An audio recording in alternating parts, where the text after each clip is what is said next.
Hey, welcome back to the Ping Pong Flix Show. My name is Chris Wong. This is episode 455 of the Ping Pong Flix Show.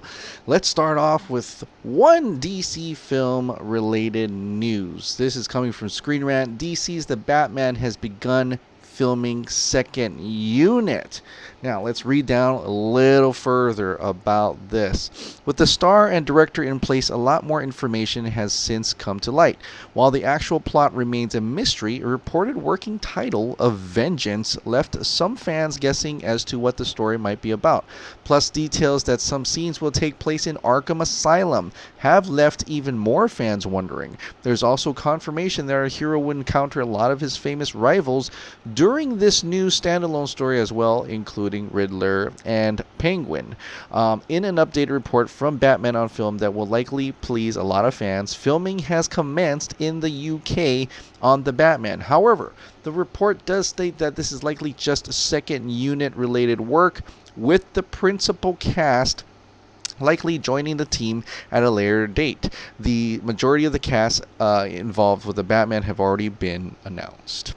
Also, this principal photography on the Batman reportedly going to start in mid-January of 2020, which is also said to be in Warner Brothers Studios, Leavesden in London. I believe that they might push back the shooting has also been put to rest, as the report states that all is well apparently and progressing as expected. This news has the Batman edging closer to shooting, so it is ready for its June 2021 release date. A few things. Having it called Vengeance is interesting. It kind of stirs up an interesting plot point. Who has been murdered? Has been something like that has taken place? Who is he having revenge on? Or is that just a title? Usually that working title has sometimes, not all the time, but sometimes it has something to do with the film. But in this case, it's called Vengeance, and that's very intriguing. The other intriguing part is that there's going to be some things that are taking place in Arkham Asylum, which is not, which is kind of expected for a Batman film.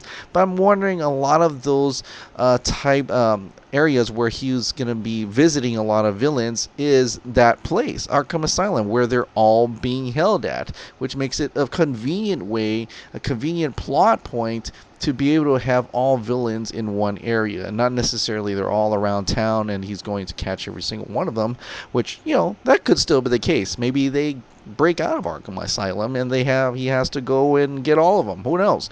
But in any case, they are filming the second unit now, which is an interesting thing. And hopefully we're getting closer to actually seeing Robert Pattinson in the bat suit. That's probably my most exciting thing from Matt Reeves' The Batman, and of any different comic book movie, is I want to see what they look like in the suit. Speaking of second unit photography, right? Clay Staub, sorry. He was the second unit for Justice League, and he posted this today. It's a picture of Ben Affleck in the in the jacket and the hood and the goggles as he goes out and searches for Aquaman in the beginning of Justice League. So that's him. Iceland, October 5th, 2016 is where he shot it. Hashtagging release the Snyder Cut. For you don't know, it's this scene right here where he kind of takes that off and pulls it down. So probably more substantial footage of Batman or Bruce Wayne out in Iceland or out in the snowy, mountains, searching for Arthur Curry. So hopefully we'll get to see that when they finally release the Snyder Cut. And in case, since we're talking about Snyder Cut, I gotta share this. This is kind of cool.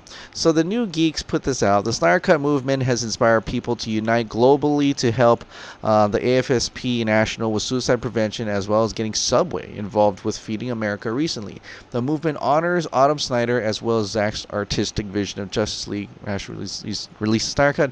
So he puts from English to Kryptonian, release the Snyder Cut. I guess this is all what he just said here.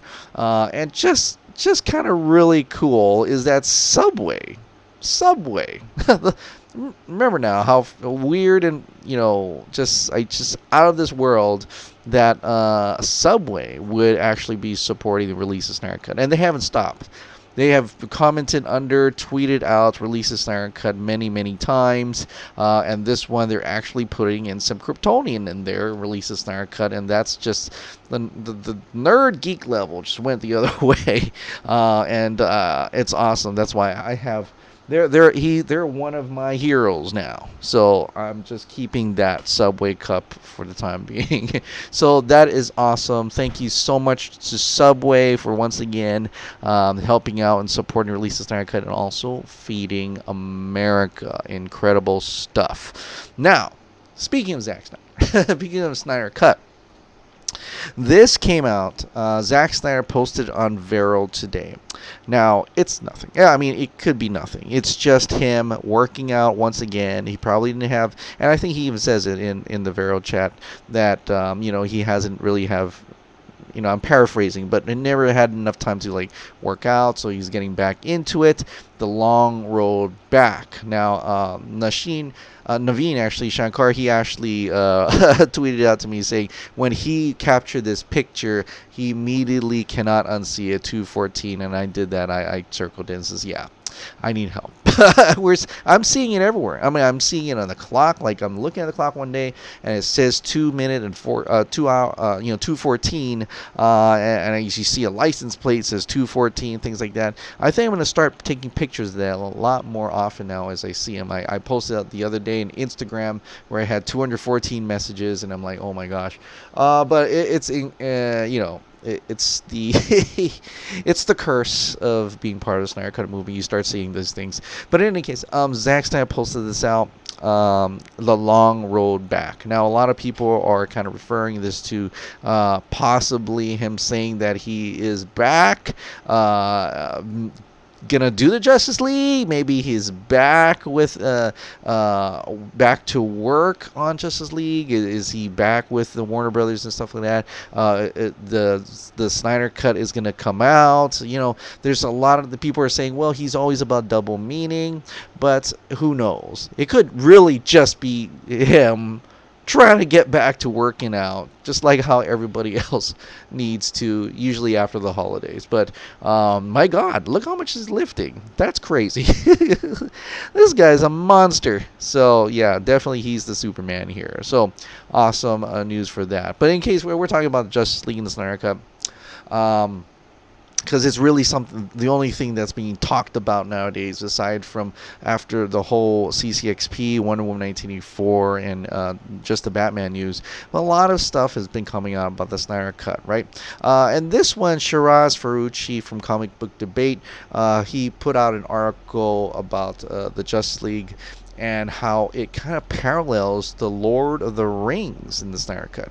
I mean, he goes in quite detail, and I encourage you to read this. It is quite fantastic, and it kind of really makes sense. Like, I'll give you a few things. So, like, the history lesson is kind of like in Lord of the Rings, in the Fellowship of the Ring, where they actually fight Sauron, right?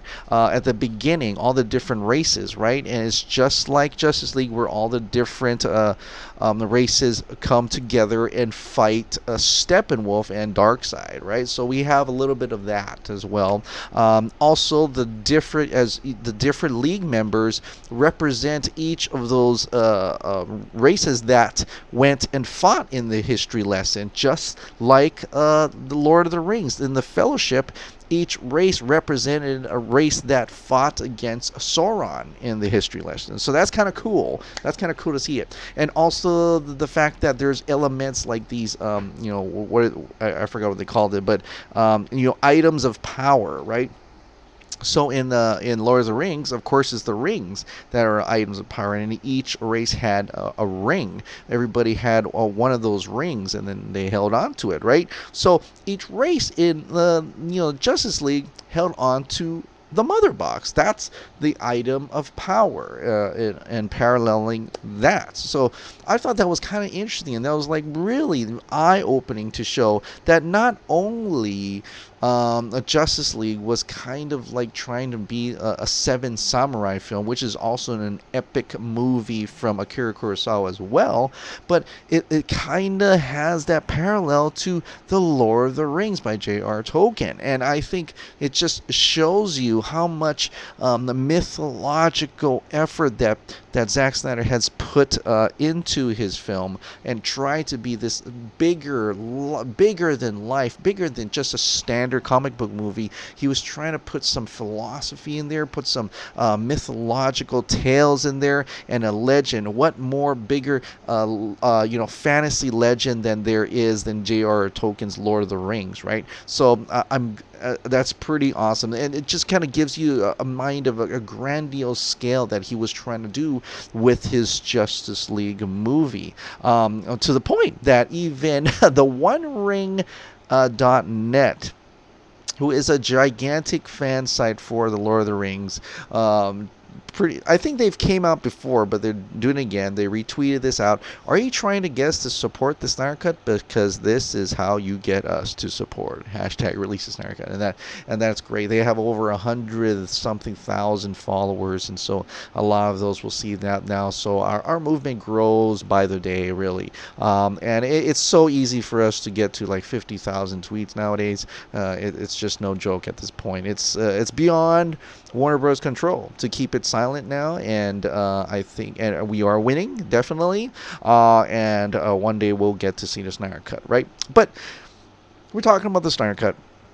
We're talking about Justice League, and it's really one movie we're talking about, and people have always said that even after we get the Snyder Cut, do we want to see more? And I definitely want to see more. I definitely want to see the second and third movie. Just like if you watch Fellowship of the Ring, how would you not want to watch The Two Towers? How would you not want to watch Return of the King? Just to see that entire arc play out. And hopefully with the success, which I believe it will be hugely successful, the Snyder Cut will expand to other movies down the road. But that hasn't stopped the fan of trying to figure out what happens at the end. I know there was a picture, and I don't have it, brought up, but there was a picture at the Brazil CCXP where a fan had a baby and it let Henry Cavill hold it. So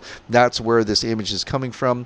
Paula Assam, he actually made this. This is his picture. This is his edit, and it looks like a shot from the movie. I mean, it does look like just IMAX shot in the movie, but it gives you kind of an idea possibly of what that last scene is in Justice League. Diana would say, "What would you call him?" And Clark would say Bruce, because we know now that from Zack Snyder himself that they would have a kid. Lois Lane and Clark would have a kid, and this is after the sacrifice of Batman trying to protect Lois or something, that they would honor him, and they called their kid Bruce, right? So this is at the end of Justice League Trilogy. We have everybody there: Diana, Barry, Arthur Curry, Alfred, General Swanwick, which we know as Martian Manhunter, John Jones now, Clark, Lois, and Victor around the New Hope. Bruce, this is his design. This is awesome. Just to take it a little bit step further, I decided to share this on Vero because I thought this was such a beautiful thing. I thought this was kind of cool. Didn't tag Zach at all, but Zach saw it anyway, and he approves it in a way. He says, that's scary close. Like, that is scary close to what he imagines to be, or what he knows of to be, the ending of the Justice League trilogy, right? That's scary close, which is fantastic to hear, fantastic to see, like, this is indeed how possibly it was supposed to be. I don't know, maybe he storyboarded already, and this image right here actually kind of looks like the storyboard or the picture that he has in his own possession of how it all ends up, and what fantastic ending that would have been. It would come like a full circle close. It would be such an incredible epic journey, seeing Superman become Superman, the sacrifice of the Dark Knight, and becoming honored as a Clark and Lois's child. I mean, that is a legendary, epic trilogy that we would have got, until it wasn't, and hopefully it still can be. So, this is my hope that when we get the Snyder Cut, when that finally comes out, I hope we can all go and watch it over and over. If it's on HBO Max, keep, like I said, I keep saying it, just keep watching it over and over. And queue it up again and again. If it goes to the theaters, please tell everyone to go and watch it in theaters, which I think will happen anyway because everybody's pretty damn curious what this whole Snyder Cut thing. It's such a big thing in pop culture now that everybody wants to go and check it out, right? They want to be that new. It's trendy almost to be to want to see the Snyder Cut. So I think I really have high hopes and very optimistic that once the Snyder Cut comes out, that we can finally get to see the rest of his vision and finally put to close what Zack Snyder has wanted for this whole Justice League story in his, enclosed universe, enclosed arc that he wanted to show the world, and we can't wait to see it. We can't wait to see it. It may not be a Merry Christmas for release of Snyder Cut, but I believe 2020 may be the year we get to finally see the Snyder Cut. I'm hoping anyways. But in any case, it all starts with Warner Brothers. Please release the Snyder Cut. All right. Thank you so much for subscribing. Thank you so much for watching. I'll see you next time. Bye.